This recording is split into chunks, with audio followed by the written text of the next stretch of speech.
গেল গেল আমার কোমরটা গেল রে, সত্যি কোমরে প্রচণ্ড ব্যথা হয়ে গেছে উঠান লেপতে লেপতে। ভাই তার জন্য বলে আয় তোর কোমরে এক পাড়া দিয়ে মানে সোজা করে দেবো কোমরটা। তার জন্য আমি হাসলাম।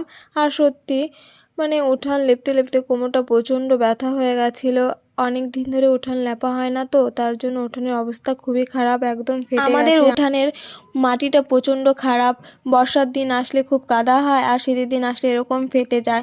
বালি মাটি না, এর জন্য এরকম খুব কষ্ট হয় উঠান লেপতে। তো অনেক দিন পর পর লেপা হয়, এর জন্য বেশি কষ্ট হয়। আমি অনেক দিন পর পরই লেপি, কারণ আমাদের বাড়িতে এখন গরু নেই, পাশের বাড়ি কাকিমাদের বাড়ি থেকে নিয়ে আসি তারপর লেপি। গোবর এনেছি 6 বালতি, তাতেও হয়নি, আরও লাগবে। কলের ধারের পাশে লেপাই হয়নি। প্রথম একদম ঠাকুর ঘরের সামনে থেকে শুরু করেছিলাম।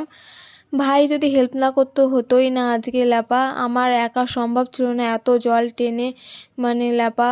প্রচণ্ড